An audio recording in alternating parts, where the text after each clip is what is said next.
Bonsoir, merci d'être avec nous sur Journal de guerre. Au 32e jour de la guerre entre le Hamas et Israël, voici ce qu'il fallait retenir de la journée à 19h30.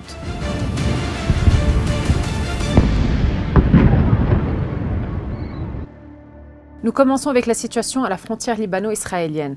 La tension régnait toujours mardi au Liban Sud, où les bombardements israéliens de la région frontalière se poursuivaient d'une manière sporadique, alors que des avions de reconnaissance israéliens survolaient le Gaza de Tyr et la côte sud, les fermes de Sheb'a, les villages de Arkoub et de Kfar Shouba, ainsi que les hauteurs du mont Hermon jusqu'à la Beka Ouest et Iklim al-Tafih. Sur le terrain, l'armée israélienne a déclaré avoir pris pour cible une cellule qui avait essayé de lancer depuis le Liban Sud un missile anti-char sur Chatoula. Elle a aussi annoncé que des obus de mortier ont été tirés sur le village de Arab Aramcha dans le secteur ouest, à la frontière avec le Liban, ainsi qu'un obus anti-char sur le village de Choumra dans la Galilée ouest. Elle a de plus souligné que la défense antiaérienne a intercepté un drone à proximité de la frontière. De son côté, l'aviation israélienne a bombardé les régions situées aux abords de Naoura, ainsi que la Boune, Ad-Haïra et Aït al-Shab.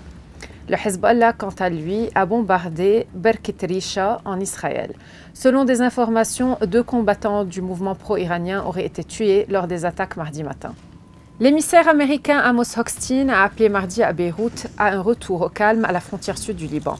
Les États-Unis ne veulent pas voir le conflit à Gaza s'intensifier et s'étendre au Liban. Le rétablissement du calme à la frontière sud est de la plus haute importance pour les États-Unis et devrait être la priorité absolue tant pour le Liban que pour Israël, a-t-il ajouté lors d'une visite impromptue au Liban. M. Hochstein a également souligné la nécessité de mettre en œuvre la résolution 1701 du Conseil de sécurité des Nations Unies, adoptée après la guerre et opposée en 2006 Israël au Hezbollah et qui demande au gouvernement libanais d'étendre son autorité sur tout le territoire national ainsi que le désarmement du mouvement chiite. Le bilan humain depuis le début de la guerre à 19h30 heure de Beyrouth. Du côté israélien, près de 1450 morts ont été recensés par l'État hébreu et du côté de Gaza, près de 10 328 personnes ont été tuées selon le ministère de la Santé à Gaza, soit près de 328 nouveaux décès en 24 heures. Le Premier ministre israélien a rejeté une nouvelle fois la possibilité d'un cessez-le-feu à Gaza, devenu selon l'ONU un cimetière pour les enfants. Il n'y aura pas de cessez-le-feu général à Gaza sans la libération de nos otages, a déclaré Benjamin Netanyahou dans un entretien télévisé, au cours duquel il a aussi affirmé qu'Israël portera pour une durée indéterminée la responsabilité générale de la sécurité dans le territoire palestinien après la guerre.